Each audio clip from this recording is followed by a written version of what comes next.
Hey YouTubers, Melanie Ray here, and we're ready to read Chapter 8 of Charlotte's Web by Evie White. Chapter 8 is titled, A Talk at Home. On Sunday morning, Mr. and Mrs. Arable and Fern were sitting at breakfast in the kitchen. Avery had finished and was upstairs looking for his slingshot. "Did you know that Uncle Homer's goslings had hatched?" asked Fern. "How many?" asked Mr. Arable. "7," replied Fern. "There were 8 eggs, but 1 egg didn't hatch, and the goose told Templeton he didn't want it any more, so he took it away." "The goose did what?" asked Mrs. Arable, gazing at her daughter with a queer, worried look. "Told Templeton she didn't want the egg any more," repeated Fern.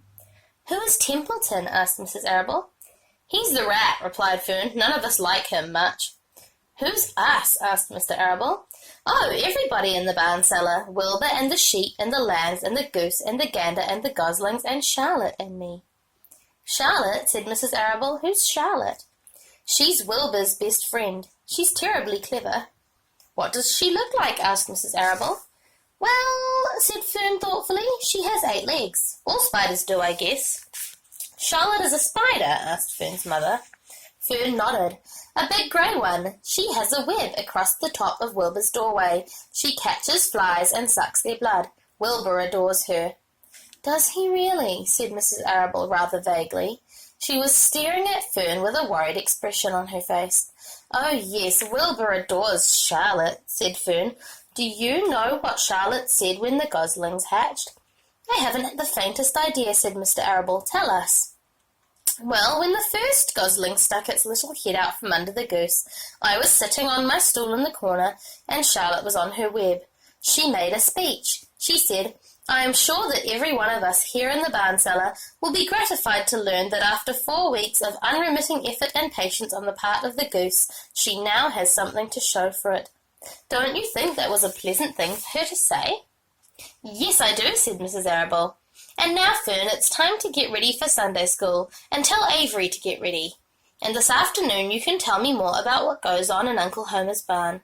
Aren't you spending quite a lot of time there? You go there almost every afternoon, don't you?" "I like it there," replied Fern. She wiped her mouth and ran upstairs. After she had left the room, Mrs. Arable spoke in a low voice to her husband. "I worry about Fern," she said. "Did you hear the way she rambled on about the animals, pretending that they talked?" Mr. Arable chuckled. "Maybe they do talk," he said. "I've sometimes wondered.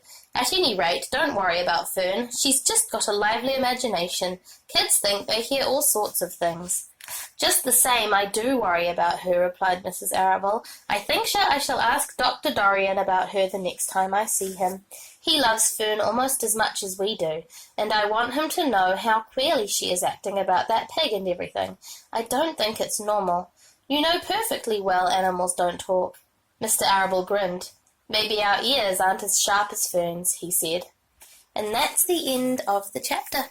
Tune in tomorrow to see what happens next. Bye for now.